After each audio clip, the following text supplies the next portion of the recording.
Assalamu alaikum and welcome to Community Platform. Political participation, yes or no? Tomorrow is local elections and we are also choosing our new mayor in London. Do we vote or don't we vote? Do we take part in the political process?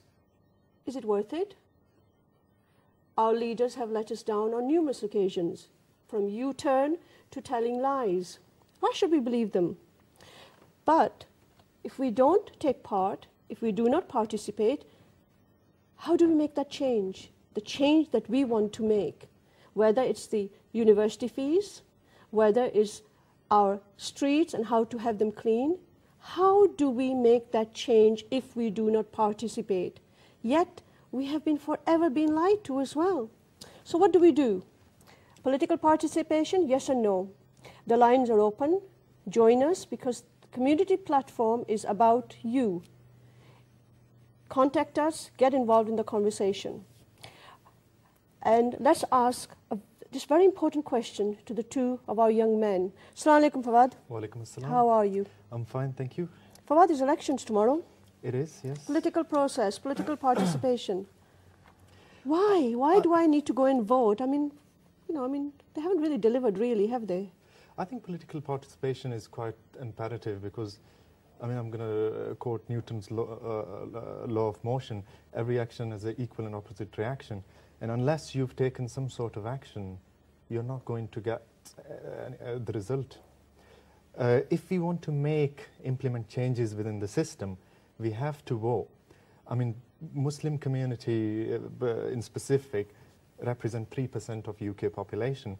And 3%. That's quite 3%. That's quite a significant number. Mm-hmm. And if we want to make changes, we need to get involved in voting. We need to get involved in strategic kind of implementation and so on and so forth. Okay, all right.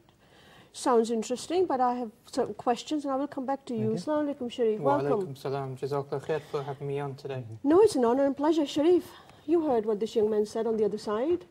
He wants us to vote. But I'm saying to him, last time I did that, those political parties did not live up to my expectations. And I thought I was making a difference by going to the poll. What do you think?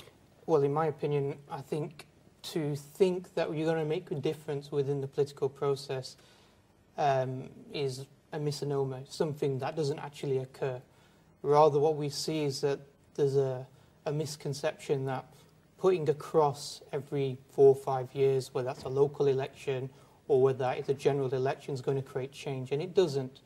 And we've seen in the last general elections in 2010, let's take, for example, the tuition fees. The Liberal Democrats said in their manifesto pledge they were going to scrap tuition fees. As soon as they come into power, what do we see? They've actually increased it with the Conservative government from £3,000 to £9,000 in many of the universities. So what we have seen actually is that the political process doesn't really serve the ordinary voters' agendas, and specifically amongst the Muslims as well. And what it does is that it doesn't really empower us as a community. It actually takes away our power. And the reason why I say this is because what effectively happens is we become a Labour Muslim, we become a Conservative Muslim, we become a Liberal Democrat Muslim.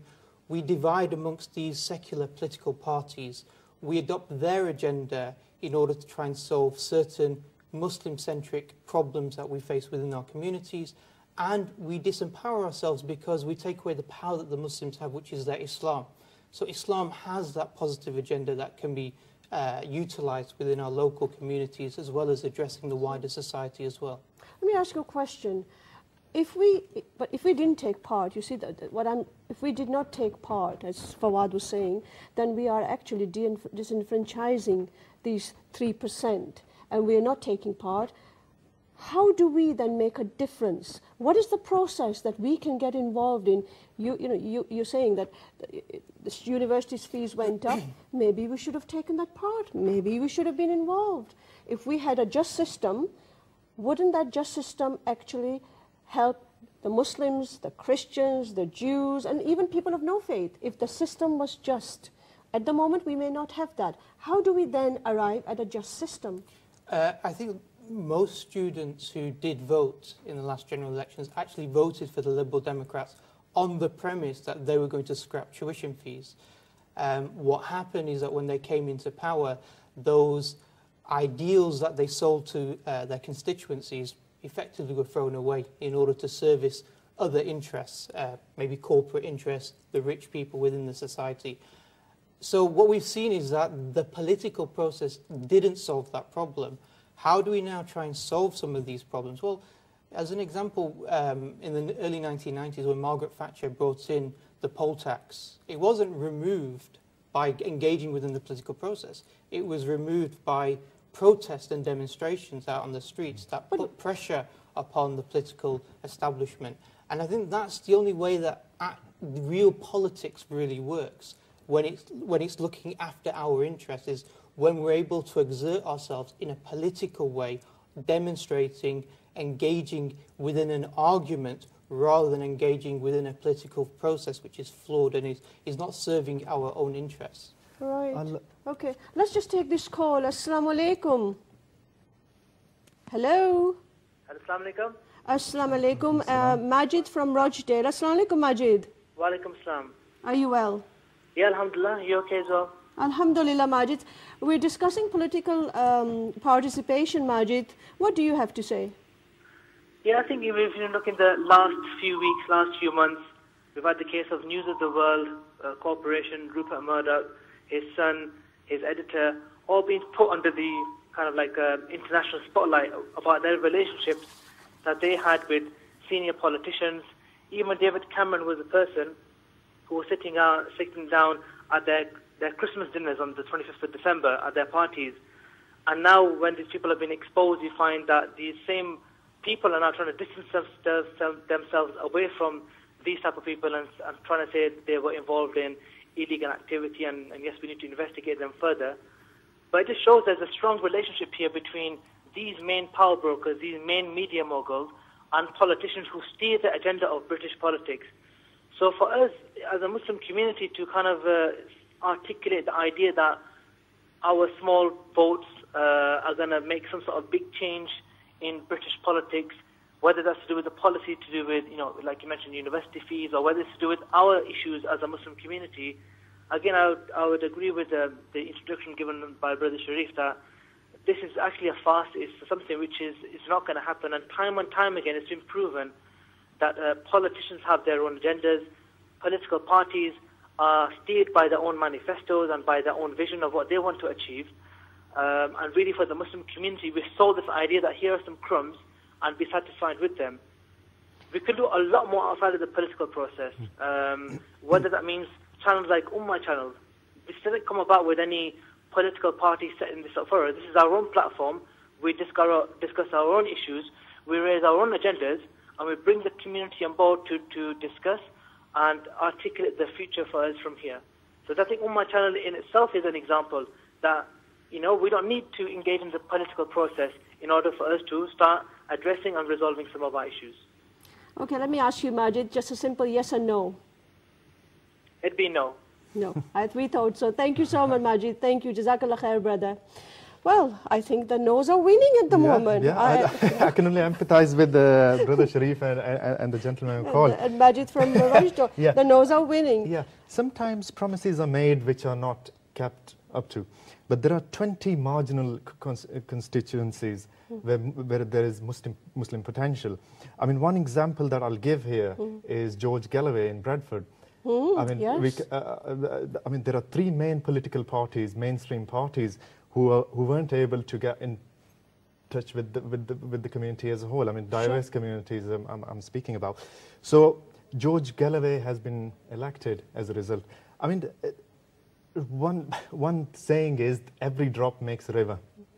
So if we take first step towards a positive consequence, that does matter.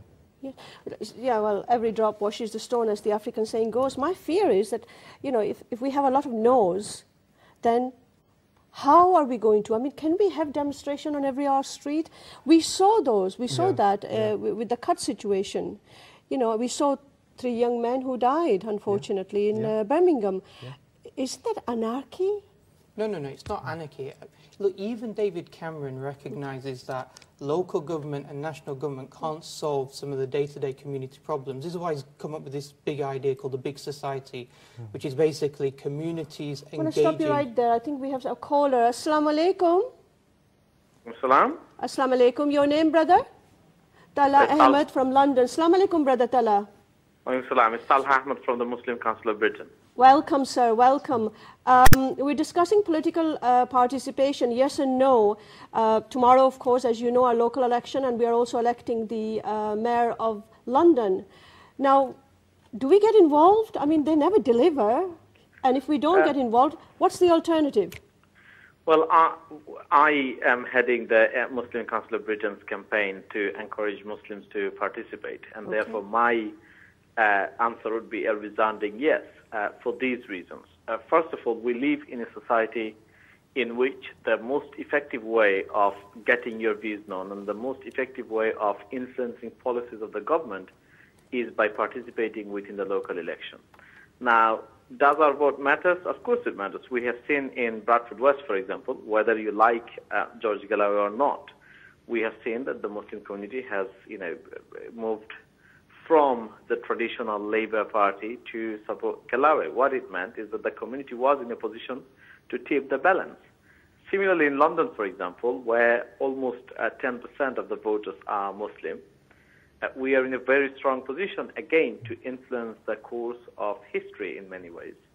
Now, whether our voting matters in the sense of delivering depends, obviously, to some extent on the candidates and the party and the political process. But also, it depends largely on our ability to make things happen. Now, if we are in a position where we can influence the course of elections, and if we are able to articulate our power, the authority that we have, then these candidates and the establishment are bound to deliver. So it really, I would say that we must get involved and we must come out to vote the candidate that we think is going to make the most impact within the community. And if we do that, the more we do that, the stronger our position would be in terms of getting something back. So basically what you're saying, win the heart and win the mind then?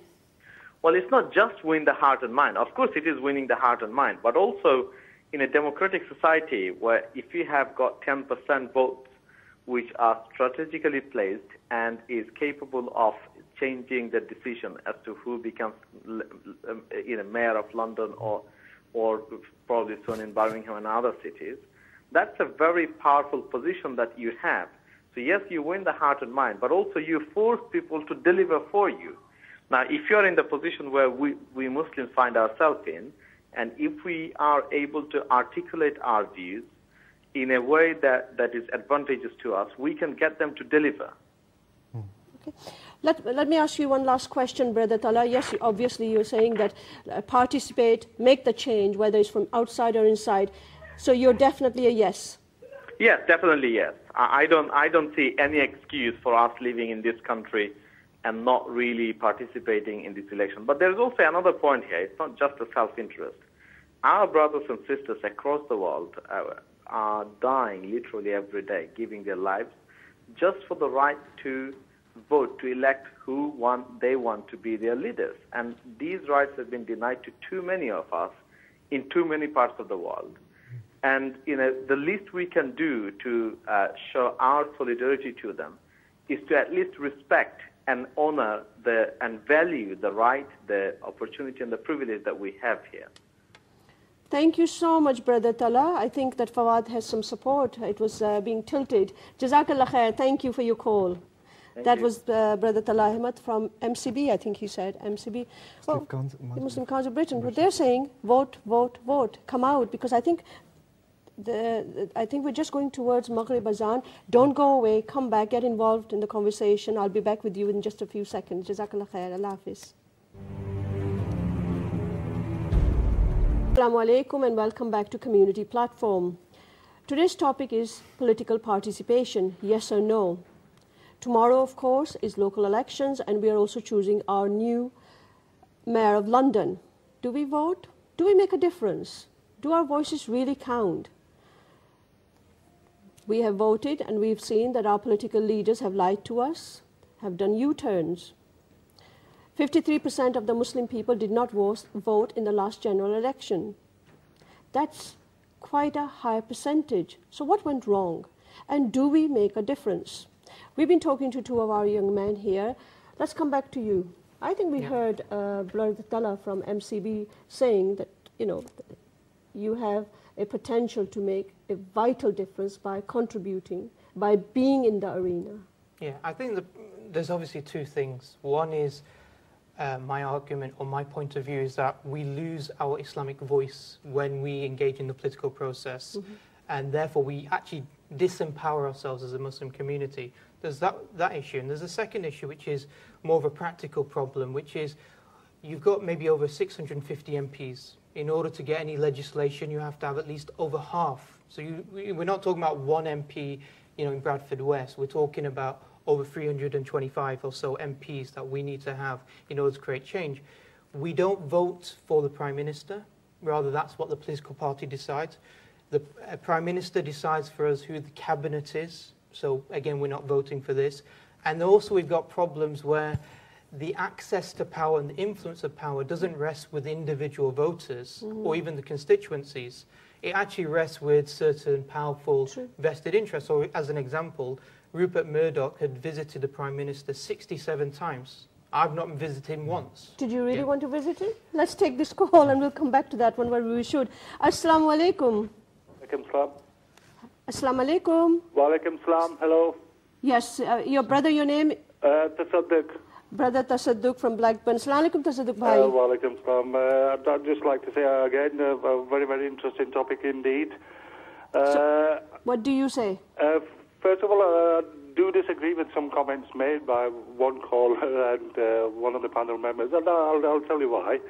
To me, political participation is an absolute must. It's not just about putting a cross against a party or a candidate's name. It's choosing somebody who's going to have the moral authority to represent us, which is absolutely critical. The word imperative was used, and I do agree entirely. It's absolutely crucial for the community. I do disagree with one of the panel members when he said voting takes power away from the people. Let me give you the example of Martin Luther King, who actually, if he left one very, very powerful weapon in the hands of the black community, and that was the vote. And if you have a little look at, turn the clock round to the present times, we have the first black president. Now, that should give us an indication how powerful the vote is. Again, the Jewish community, very, very powerful in America because of this entity, the vote. If you don't have political representation, who's actually going to act as the community voice? Over the last couple of months with the programme, you've been raising a number of issues with new laws being enacted, and the question has arisen as to why are we discussing about this law now? Where were we when that law was being proposed through Parliament? And if we're going to disenfranchise ourselves, then we're going to actually have no control over some of these laws that are going to be passed, leaving us without a voice. Politicians will be politicians. Let's not beat around the bush. The most important aspect for us is to hold those people to account. It's very, very important. All right. It is we, the people who actually put them there, it is for us to actually hold them account if they're not serving us. The example given about the poll tax, the example given about the current media with Rupert Murdoch, the fact that these people are being held accountable, surely indicates that the political process to a certain extent works. Interesting point you've read, Brother Tasadduq. Let me ask you a question. Yes or no? Absolute yes. Absolute yes. Jazakallah khair. I think, Fawad, you're winning at the moment. Thank you. Jazakallah khair. Can respond. I just respond? Firstly, Obama, for him to get into political office, he had to collect over $600 million. The next presidential election is going to be a $1 billion campaign. That means that, practically speaking, it's not me or you that can get into power.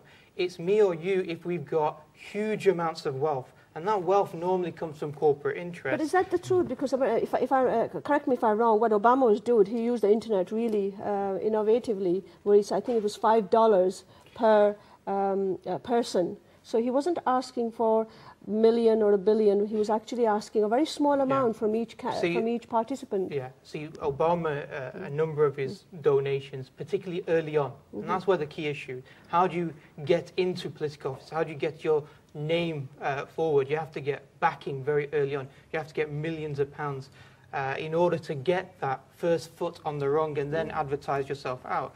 The other problem is this, is that we talk about Rupert Murdoch and we say, well, hold on, he's being held to account. But we also have to be aware that 87.7% of all print media are owned by 4 corporations. Sure. So Rupert Murdoch's one of the corporations. There are other 3. Therefore, what we have is a situation where the type of thoughts and ideas and views and presentations of policies and political parties are being shaped by 4 corporations. So there's huge problems in terms of having to get involved in a political process which is weighted in a particular way. And you know, there's a very famous statement by Plato, and Plato is very much against democracy. And in his Republic, he said, the golden rule of democracy is those who have the gold, they rule. Yeah. So this is the problem that we have. So let's take this caller. We come back. I'm interested. Assalamu alaikum. Assalamu alaikum. Mohammed Bhai from Blackburn, correct? That's right, yeah. Assalamu alaikum. How are you? Wa alaikum salam. Okay, alhamdulillah. Good. What do you have to say? Is it a yes or is it a no? It's a no. I don't think. You're balancing it out. But So tell me why it's a no. How do we make a difference if we don't get involved? we make a difference by being active in our own communities and empowering ourselves through our own actions and working together as a community. The issue here is, in the political system, is one, I have a moral issue with it because it's not conform to my religion. At the end of the day, we as Muslims, we have a deen, we have a Quran, we have a law, and that's, at the end of the day, is our paradigm. And the system we live in doesn't work according to that paradigm. And the laws and everything else that come from Islam are the final laws. We claim to believe in the finality of the Messenger Muhammad sallallahu alaihi wasallam, and surely the Quran and the laws in that Quran and the example of the beloved Rasul sallallahu alaihi wasallam, they're the example for us. That's final. No new politician can come with new laws and new ideas and try to overrule the final messenger. That's intrinsic to believing in the finality of the Messenger Muhammad sallallahu alaihi wasallam. Practically and rationally, if you look at the situation, is that the politicians and political parties don't hold power. This is an illusion. This is a political merry-go-round where we've got Labour, Conservative and Liberal Democrats. The pre-selected, they've got, ideologically, they're very akin to each other. They only have subtle differences.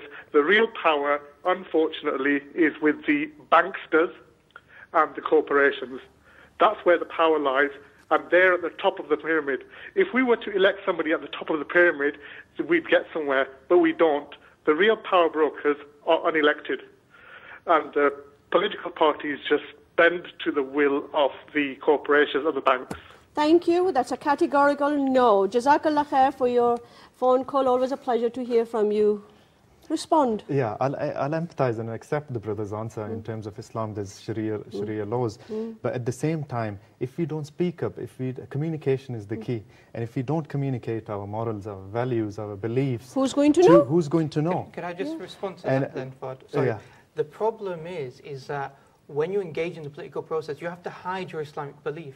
You can't, Not because what necessarily. happens is that you become stigmatized with the terms of extremist or fundamentalist or supporters of terrorism or these types of things. So you find that no Muslim MP, no Muslim councillor turns around and says, we believe in Sharia law.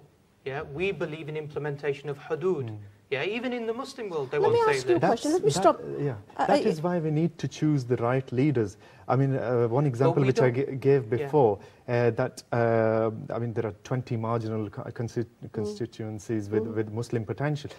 If you choose the right leaders in those 20 constituencies, you can communicate. But you know, they tried this. Okay, boys, we're going to take one more call. Assalamu alaikum, Sister Zara from Birmingham.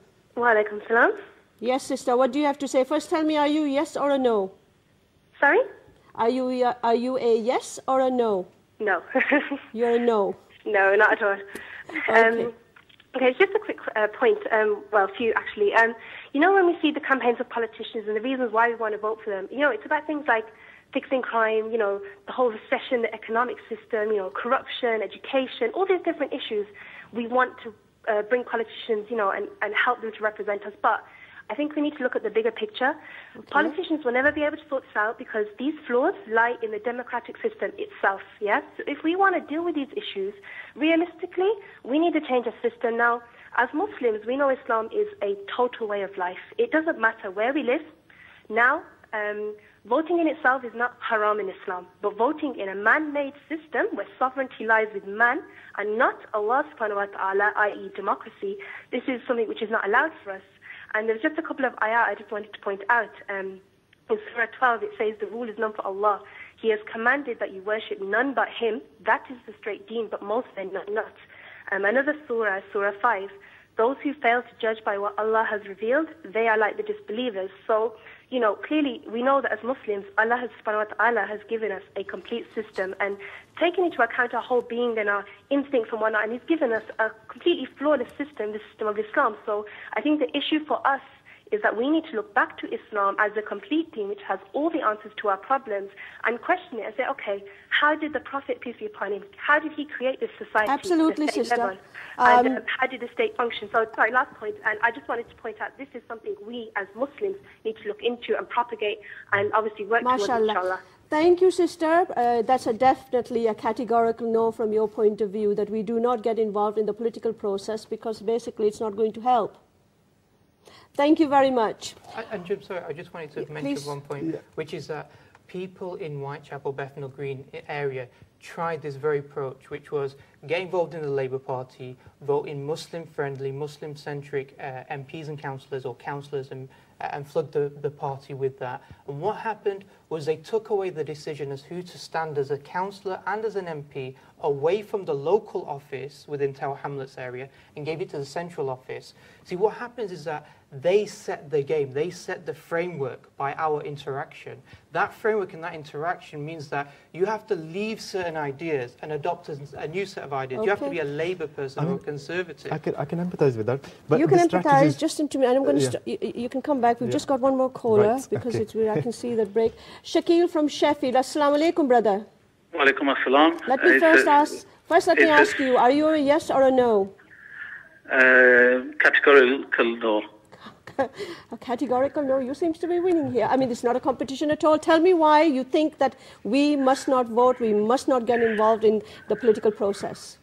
I mean, aside from the textual, which is the most important, from a practical perspective as well, I think we sold basically a very big lie because, similar to what the brothers, one of your callers said earlier, even if you could affect, let's say, like one of your brothers in the studio saying that you can maybe affect 20 constituencies, even if you could do that, at best you've changed 20 faces. But isn't that great? Isn't that great that you've changed, alhamdulillah, 20? 20 faces, yes. You've maybe changed 20 faces, but what you have to remember, the system is exactly the same. It's the same capitalist system which has the interests of the big multinational corporations. And we've seen it. It doesn't matter which party you're with, whether you're Tory or Labour or whichever. We've seen the Tories with the News International at the moment. And prior to that, the Labour Party with the cash for questions and peers and all these things go on. And basically what the lie that they're selling us is that, you know, you can make change or you can affect change, which isn't true. Because what they're trying to do is getting your buy-in for the process, and that's what they're trying to achieve. But really, we know the power lies with the unelected big multinational corporations. Brother Shakir, give me a solution. We can't get involved. That's what you're saying. The solution the solution has already been mentioned by brothers. When our parents came into this country, they weren't running councils, they weren't running for MPs. They were taking the money out of their own pockets and running masjids themselves. It's basically, we have to take care of ourselves from within the community, be active, not to be hidden away somewhere, but the solution is amongst ourselves. If we need something, we can do it ourselves. You're saying we need strong leadership, which we don't have at the moment. Jazakallah khair, very categorical no. Okay, I would say to that, every little helps. Every little, every drop. I mean, Islam started from one person, Hazur Pak sallallahu alayhi wa sallam. He was only one person, and he implemented changes in a very kind of significant manner. He started Islam, I mean, Allah subhanahu wa ta'ala sent him the message, and that message was given to the global society as well. And we've got 2 billion Muslims in the world today. Every little helps. I mean, if we need to implement changes, we need to take some sort of action. I mean, in a democratic society, I mean, in terms of Sharia law, if you go to a country which is non-Muslim, you need to abide by the rules as long as it doesn't compromise Islam.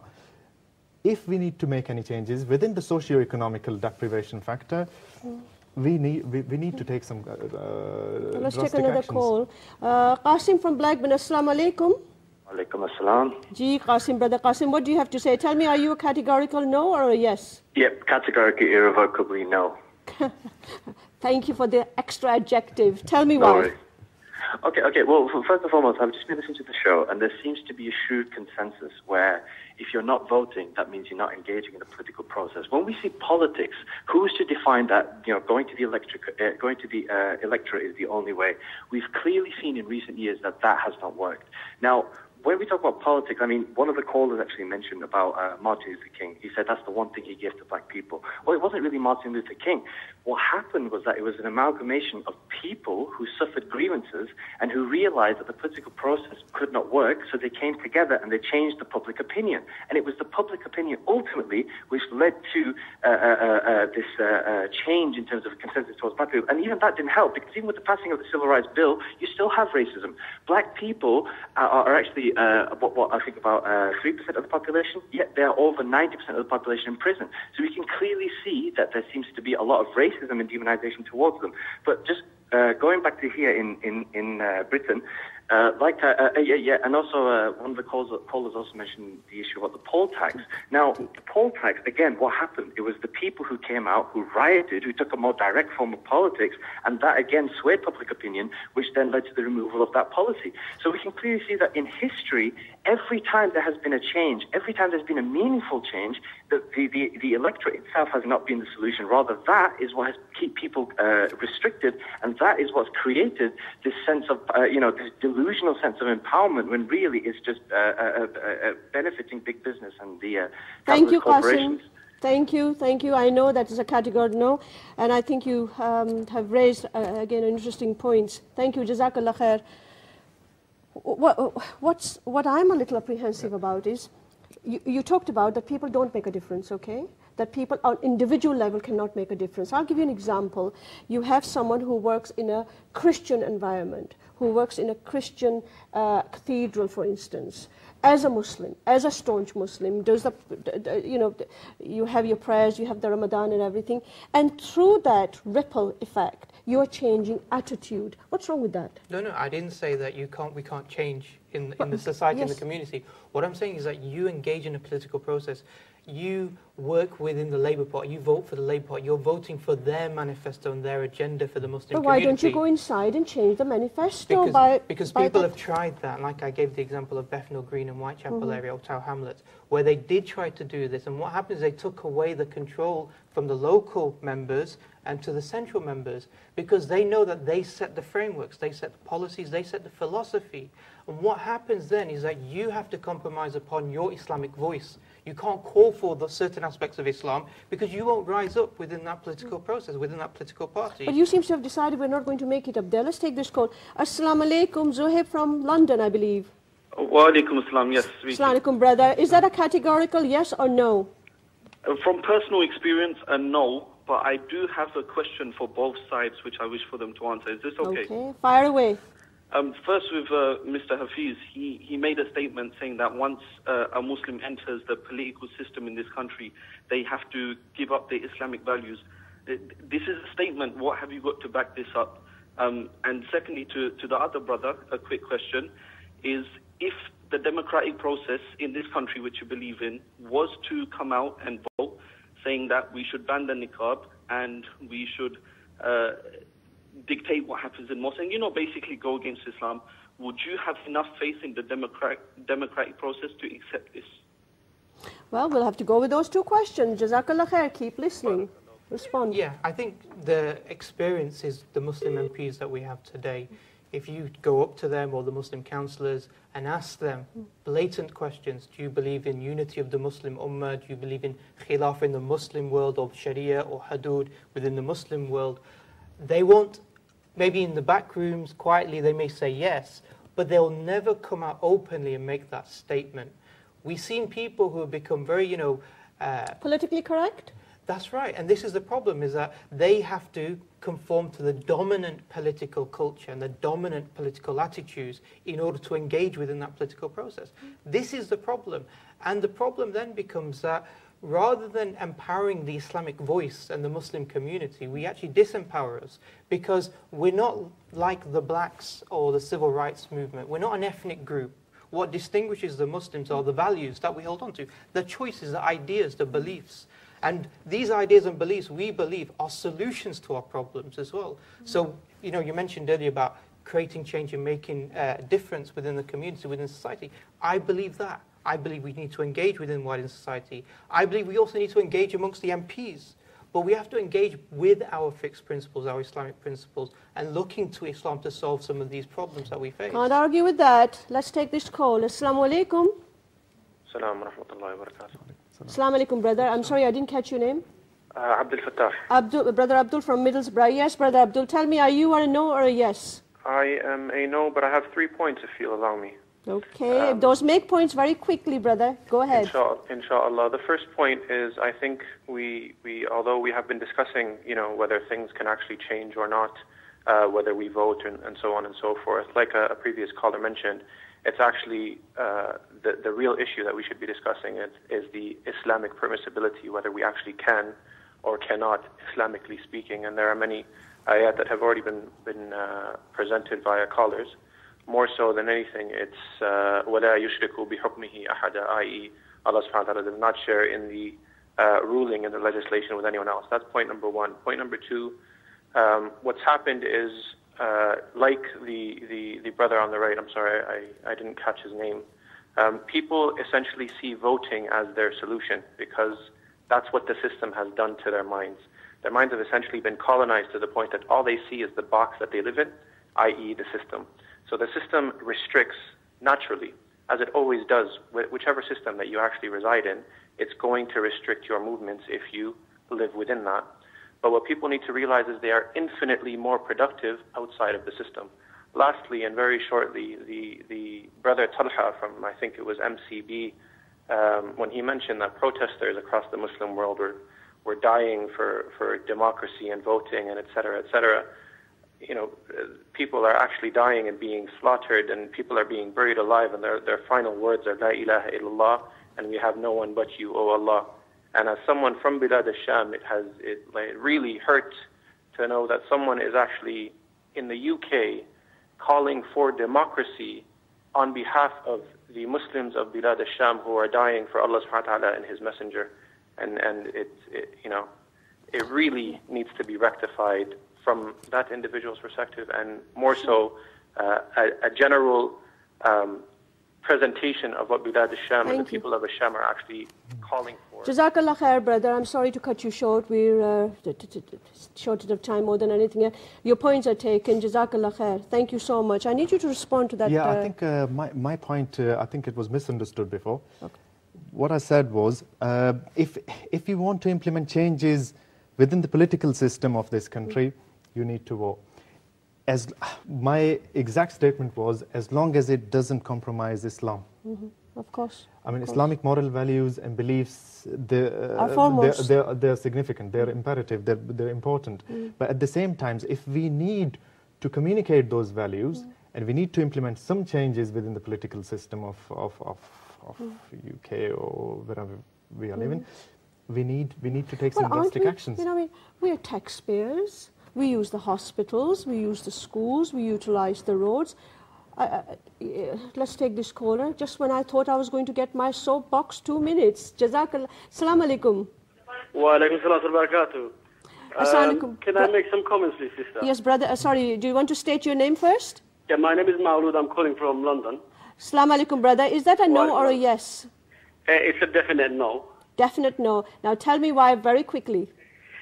The reason why is, there's always, every time this election comes, we find that the Muslims are forced to talk about, participating in the political system. But what happens during all the other time? The whole 4 years goes by, you don't see anyone talking about that. That's one point. The other point is that so far we have seen the Muslims talk about, having pro-Muslim MPs. And we have seen people chose Al Gore over Bush, and we've seen what what Bush has done. They chose Bush over Al Gore and what Bush has done to Iraq and Afghanistan. And we've also seen what Tony Blair has done as well. And so far, all the Muslim MPs that has been in Parliament, any one of them actually have yet to do anything that is pro-Islam or pro-Muslim.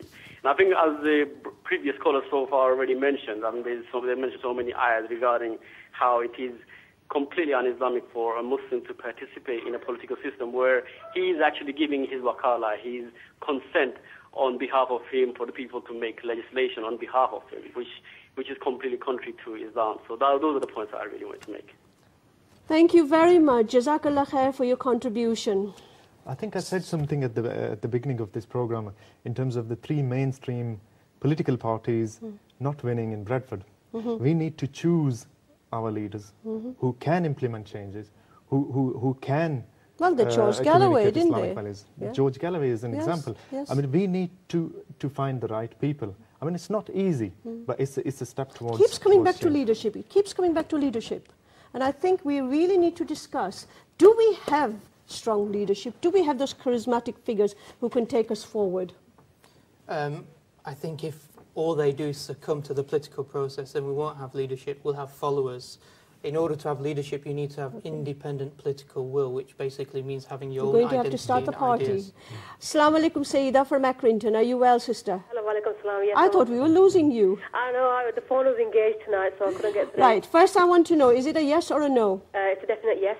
Definite yes? Yes. There you are, definite yes. I've just got Why do you think we should vote? Just a couple of comments to make, really. I'll keep it short this time. I know people are trying to ring in. I think we're quite lucky enough to have Muslim MPs at a local level that I can only speak from working within our communities. I mean, they represent the Muslims. If they're Muslim MPs in their own communities, they are representing the Muslims of that community. And I think what they need to do more, I mean, we always talk about leadership. They are there as leaders in that community to take things forward. And I think what they need to do is just to try to connect more within the Muslims, within the community, to fulfill the needs of their Muslims, and also to raise awareness and issues which affect us as Muslims, and to take them forward to the hierarchy, because they are there as leaders,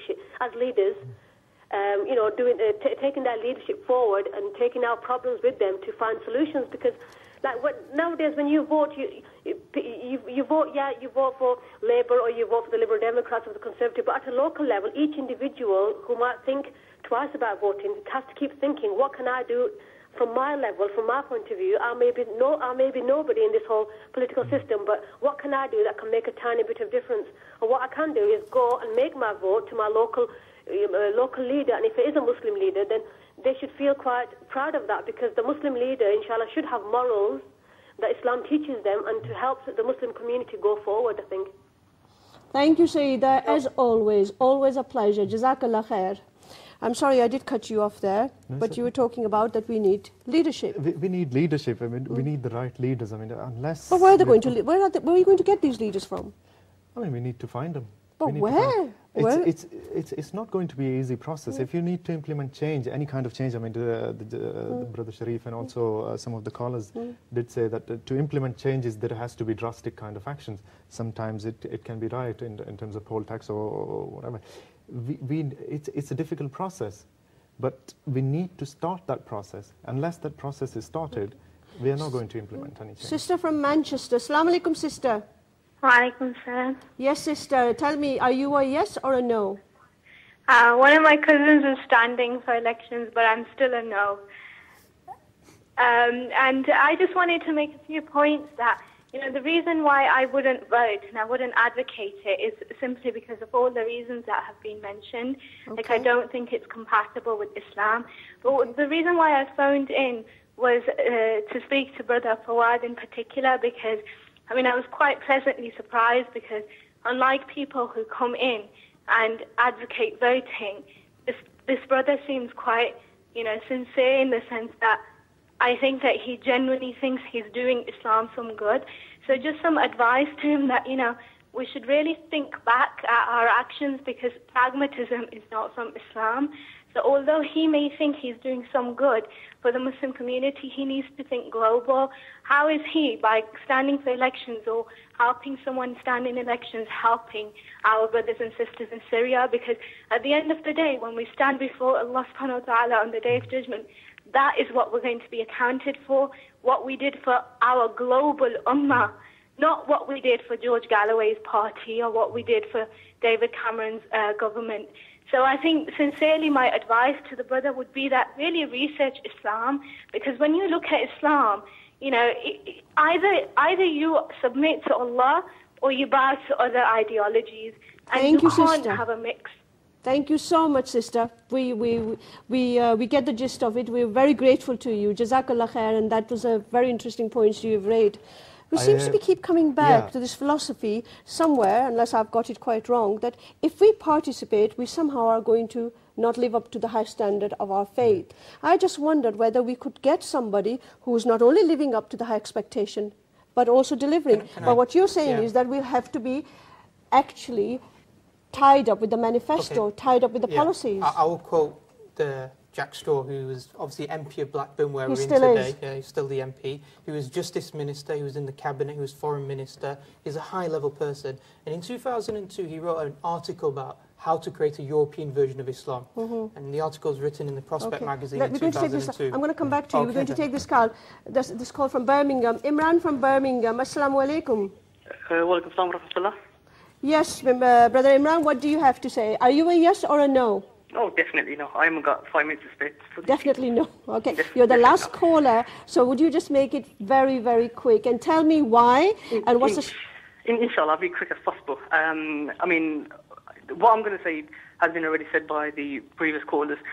Specifically, I mean, as Muslims, we are looking for that change and we want that change, but we're looking at individuals like George Galloway, who, to be the saviors of the Muslims in this country.